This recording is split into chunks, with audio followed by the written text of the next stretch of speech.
Tuna timu 3 na tunasambaza upendo kwa timu hizi ili waweze kununua maji, pengine waweze kununua Panado na vitu vingine vidogo vidogo. Kwa hiyo manispaa ya Lindi itatoa shilingi milioni 1 kwa kila timu. Kila timu tutawapa milioni 1 ili wafanye hili haya mambo nimeyafanya. Nimeambiwa kuna timu ya kutoka nao Kaizer Chiefs Mnazi Mmoja, Lindi Soka na Raha Leo. Lakini hao Kaizer Chiefs ni wakwetu pia, na leo wamekuja kusherehesha siku ya Raha Leo.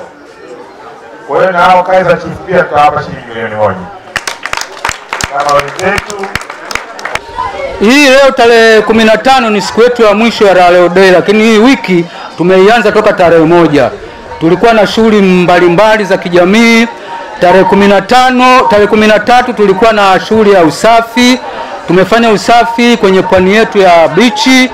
Vile vile tulikuwa na zoezi la kuchangia damu. Kwa kweli zoezi lilikwenda vizuri, lakini hii shughuli kama la leo peke yetu tusingeweza kufanikisha mpaka kufika hatua hii tuliyofika. Lakini shukrani za pekee nafikiri nizipeleke kwa mkurugenzi wa manispaa ya Lindi kupitia ofisi yake ya manispaa. Raha Leo Sports Club ni timu ambayo tumepata usajili wa kudumu, lakini huu usajili wa kudumu kwa asilimia kubwa tumewezeshwa na mkurugenzi kupitia ofisi yake ya manispaa. Ili upate usajili inabidi ulipe ada ya kusajiliwa.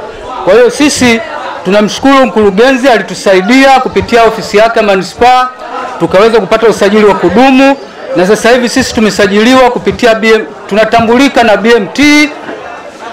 Lakini la pili, katika zoezi letu la tarehe 13 kama alivyozungumza msemaji wa timu, mkurugenzi kupitia ofisi yake alitoa vitendea kazi kwa ajili ya ule usafi.